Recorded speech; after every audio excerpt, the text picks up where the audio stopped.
What's up, ladies and gentlemen? Ryan Stevens here, AKA Coach Thanos. We're in Conway, Arkansas, at Graybeard Forge MMA, and we're sharing some knowledge with the internet, especially our law enforcement first responders. This is my buddy Mikey P, competitive blue belt, also a copper. Great dude, great training partner. Glad you're here, buddy. So we're gonna be talking about the guard. What is the guard? And why we say this, I see on the internet, people say, why would I wrap my legs around a dude? I don't think I'm down with that. I don't want to come train with that. And so when I go talk to real rough cops, they're like, no, I ain't down, dude. That ain't part of my game. And I say, okay, real quick, let's just break this down. And we'll break it down for the internet too, is I'm in a fight and Mikey's right here. So do I want to fight Mikey from here? Mikey's still put it. How about no? Okay, the answer is no. There's no control here, and this is an option. How about this? Do I want to fight Mikey here?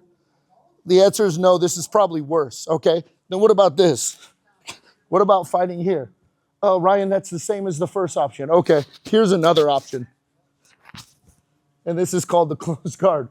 Now I have some sort of control. And most coppers, they're like, yeah, that's a good option. And then we start the training. So that's how I kind of started is, what are your options? Your options are no control or a little bit of control. Well, how did I get here? How did I get my legs wrapped around another dude, is how people say. Well, how about this? How about he did a double leg, a blast double, boom, I landed, and then now I start to wrap my legs for some sort of control. How about I tripped over something, fighting around objects in a house, and I fall down and now I'm in the guard, okay? So when we're in the guard, I want a couple things to think about. If my legs are crossed behind his back, I want to start walking him up as high as possible because I want to have the weight of my legs keeping the person down. What I don't want to be is have my feet by his hips and he could just posture up because Mikey can hit me and I can't hit him. Just the distance here, okay? So I want to make sure that I have it as high as possible. Boom, okay? I want what's called head control and overhook. If I have a head control and overhook, I control his posture. Maybe as a police officer, I can hold him here and I can wait for my backup to come and start helping me handcuff this individual. Different than jiu-jitsu. A lot of jiu-jitsu players don't think about it, but if I'm in a street fight and I don't have a kit on, Mikey could just bite me right here in the chest. You know, you say, that's not a big deal. It is when you get Hep C or the HIV. So when I'm a police officer and I'm wearing a kit, I don't have to worry about that. He can bite my kit, he can bite my bulletproof vest, it doesn't bother me. Right here, I'm waiting for backup, okay? Well, people in the video say, well, Ryan, his hand's by your gun. Perfect. If his hand's by my gun and I feel him going for my weapon, first thing I want to do is make sure that I take my hand and I C-clamp right on top of the gun. C-clamp on top of the gun.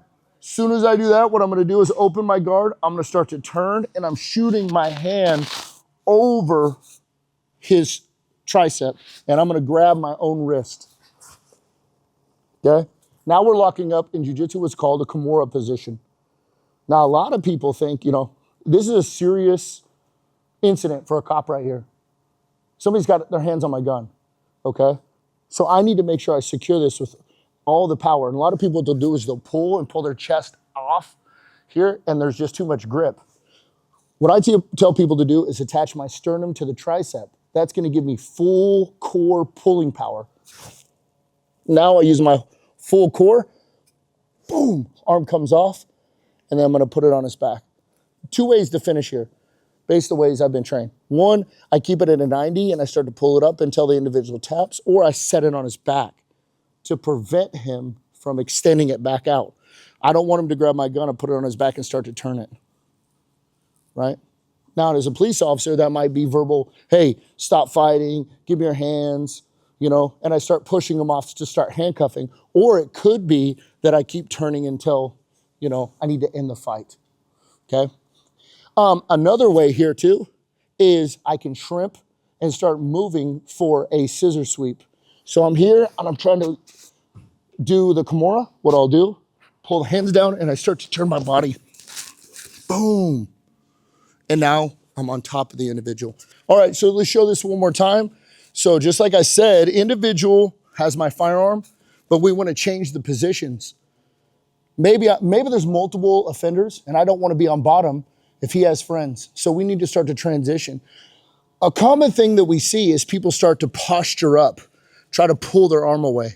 Well, when they do that, I'm going to use my bottom leg to hit the ground. I'm going to use that to shrimp to gain distance between me and the suspect. When I do that, I'm going to put my knee between.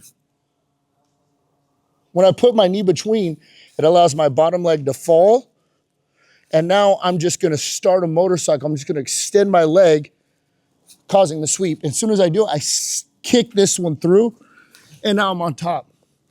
I still have the lock, or I can go to a mount type position where I'm monitoring the hands so they can't touch my gun belt. So from the guard position, what happens if during the guard, we hold down the head and overhook? If they go for my weapon, because remember I hold that waiting for backup, or they go for my weapon, we go for that kimura. Shooting over, grabbing my own wrist, got a 2-on-1, attach it to my core, pull it off and put it on the back with verbal commands, or I shrimp, feed the knee through, kick out the bottom leg, and I turn myself from 0 to hero. Now I'm on top.